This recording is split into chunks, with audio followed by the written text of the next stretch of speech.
श्री स्वामी समर्थ मित्रांनो, तुमचं आपल्या स्मार्ट स्टडी या यूट्यूब चॅनलमध्ये स्वागत आहे. तुम्ही जर माझ्या चॅनलवर नवीन असाल तर प्लीज माझ्या चॅनलला लाईक, शेअर आणि सबस्क्राईब करा.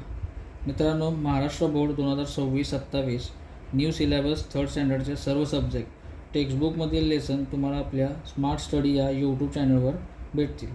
ते तुम्ही तुमच्या मित्रांना शेअर करायला विसरू नका. चला तर आपण लेसन बघूया.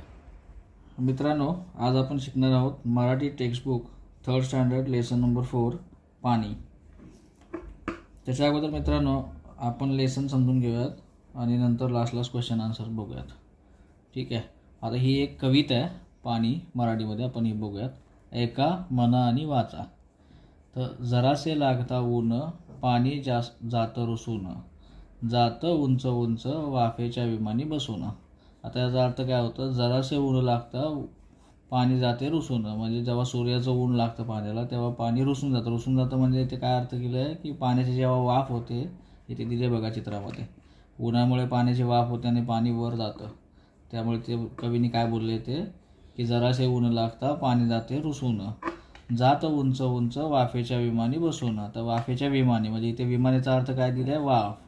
तर वाफेच्या विमानी बसून म्हणजे ते पाणी वाफेच्या थ्रू वरती उंच उंच जातं असं इथे सांगितलेलं आहे. तिथे लागता हवागार जातो राग निघून पार, पुन्हा येतं भेटायला बनवून पावसाची धार. तिथे वरती गेल्यावर त्याचे ढग तयार होतात. ढग तयार झाल्यावर त्याला गार हवा लागली, थंड हवा लागली की ते परत पावसाच्या रूपाने खाली येतं. त्यामुळे इथे कवीने काय सांगितले आपल्याला? तिथे लागता गार हवा जातो राग निघून, म्हणजे ते थंड होतं म्हणजे राग निघून जातो. पुन्हा येतं भेटायला बनवून पावसाची धारा, म्हणजे ढगाला परत थंड हवा लागली की त्याचे पावसाच्या रूपाने परत खाली येतं ते, म्हणजे ते पुन्हा आपल्याला भेटायला येतं. अशा प्रकारे सांगितलं. पुढे पाणी नितळ असतं जसं पटकन रुसतं, छोट्या मुलांसारखं तसं पटकन हसतं. पाणी इथे काय सांगितलं आपल्याला? पाणी नितळ असतं म्हणजे स्वच्छ असते आणि जसं ते पटकन रुसतं, जसं उन्हामुळे वरती जातं तसं ते पावसाच्या रूपाने परत खाली येतं. म्हणजे छोट्या मुलासारखं ते रुसतं पण लगेच हसतं पण. तर त्या प्रकारे इथे आपल्याला याचं वर्णन केलेलं आहे कवितेने. त्याचे कवयित्री कोण आहे? डॉक्टर निलिमा गोंडे. मित्रांनो, इथे आपण आता क्वेश्चन आन्सर बघूयात त्या कवितेचे. पहिलं याच्यामध्ये दिले एका शब्दामध्ये उत्तरे लिहा. तर क्वेश्चन पहिला काय दिले ते आपण बघूयात. थोडेसे जरी ऊन लागले तरी रुसणारे कोण? आता आपण कवितेमध्ये काय बघितलं? ऊन लागलं तर कोण रुसलं? तर पाणी. याचं आन्सर येतं पाणी. कवितेतील विमान कशाचे आहे? कवितेतील विमान वाफेचे आहे. म्हणजे ते आपण बघितलं की वाफेच्या रूपाने जे पाणी वरती जातं ते म्हणजे विमानात बसून, वाफेच्या विमानात बसून. तर याचा आन्सर वाफेचे येणार. पाणी कसे असते? तर पाणी नितळ असते. हवा कशी आहे? हवा गार आहे. वरती गेल्यानंतर हवा गार आहे. ठीक आहे. नेक्स्ट क्वेश्चन काय दिलं आहे? कवितेतील यमक जुळणारे शब्द शोधा व लिहा.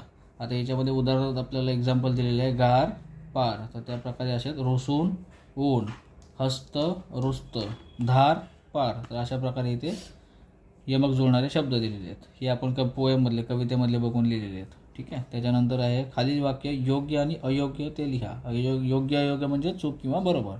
तर आपण याच्यामध्ये पाणी नितळ असते, तर हे बरोबर आहे म्हणून आपण इथे टिक केलेलं आहे. ठीक आहे. सेकंड काय दिले? पाण्याची वाफ होत नाही, तर हे चूक आहे कारण पाण्याची वाफ होते, त्यामुळे हे चूक आहे.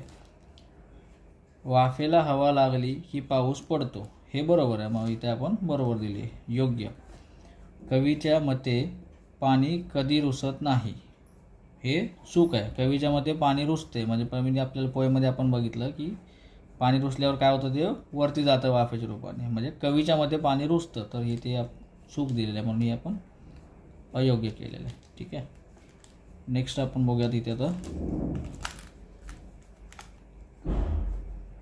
तुम्हाला विमानात बसून कोठे जायला आवडेल ते सांगा. तर इथे आपल्याला कवीने विचारलं की आपल्याला काय आवडतं ते आपण इथे लिहायचं आपल्या हिशोबाने. हे पोएममधलं नाही लिहायचं, हे आपण आपल्या हिशोबाने लिहायचं. तर इथे आता मी काय लिहिले? मला विमानात बसून उंच उंच आकाशात जायला आवडेल, मुंबई, दिल्ली अशा मोठ्या शहरामध्ये फिरायला जायला आवडेल. अशा प्रकारे आपण लिहू शकतो. सेकंड क्वेश्चन काय दिलं आहे? दैनंदिन जीवनातील पाण्याचे उपयोग सांगा. म्हणजे आपण रोजच्या जीवनात पाण्याचा उपयोग कसा करतो तर ते लिहायचं आहे आपण. तर आपण कशासाठी करतो पाण्याचा उपयोग? पिण्यासाठी, आंघोळीसाठी, कपडे धुण्यासाठी, स्वयंपाकासाठी, शेतामध्ये शेताला पाणी देण्यासाठी. तर अशा प्रकारे आपण दैनंदिन जीवनामध्ये पाण्याचा वापर करतो. अजून बरंच काही तुम्ही तुमच्या हिशोबाने लिहू शकता याच्यामध्ये. ठीक आहे. थर्ड क्वेश्चन काय दिला आहे इथे, पाऊस पडल्यानंतर वातावरणात कोणकोणते बदल होतात ते तुमच्या शब्दात लिहा. म्हणजे पाऊस पडल्यानंतर काय काय होतं हे आपण आपल्या हिशोबाने लिहायचं. तर आता याच्यामध्ये मी काय लिहिले,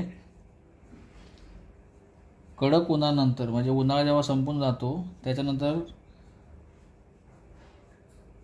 गारवा निर्माण होतो पावसात. म्हणजे जेव्हा उन्हाळ्याच्या नंतर जेव्हा पाऊस पडतो तेव्हा वातावरण कसं होतं, थंड होतं, गारवा निर्माण होतं हवेमध्ये.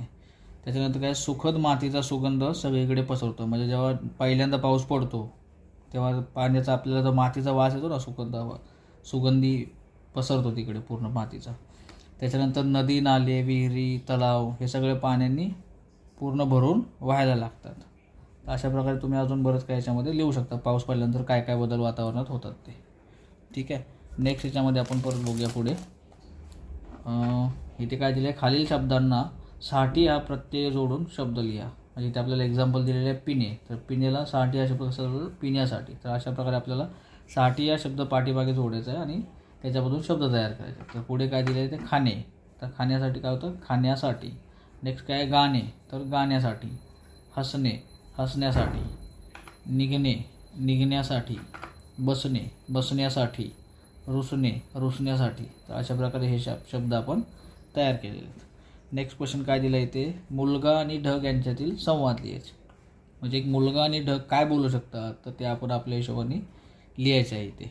तर इथे मी काय लिहिलं, आता मुलगा काय बोलतो आहे, ढग दादा आज पाऊस पडणार काय. म्हणजे मुलगा ढगाला विचारतोय आज पाऊस पडणार काय. तर ढग काय बोलतो, हो रे बाबा मी खूप पाणी घेऊन आलो आहे. ढग काय बोलतो मुलाला, हो बाबा मी खूप पाणी घेऊन आलो सोबत. मुलगा काय बोलतो मग लवकर पाऊस पाड, मला खेळायचं आहे पाण्यामध्ये. ठीक आहे. मुलगा काय बोलतोय, लवकर पाऊस पाड, मला पाण्यामध्ये खेळायचं आहे, पावसाच्या पाण्यामध्ये. ठीक आहे. तर ढग काय बोलतो, अरे बाबा गरम हवेला गार वारा लागला की मी लगेच बरसतो. म्हणजे जेव्हा तिच्या ढगांना वरती गार वारा लागला की मी लगेच बरसतो.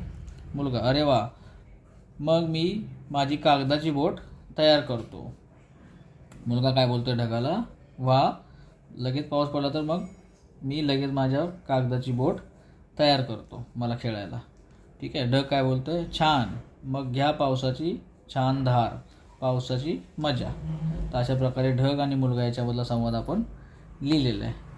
नेक्स्ट क्वेश्चन इथे काय दिलेले आहे, खालील वाक्य वाचा व अनुलेखन करा. म्हणजे आता हे शब्द जे वाक्य दिले आहेत ते आपल्याला सेम टू सेम वाचून लिहायचे तिथे. तर आपण लिहिलेले आहे, अक्षराचा दिवा घरोघरी लावा. आपण सेम इथे लिहिलेलं आहे. सेकंड, हसा खेळा पण शिस्त पाळा. हसा खेळा पण शिस्त पाळा. अशा प्रकारे हे क्वेश्चन आन्सर कंप्लीट झाले.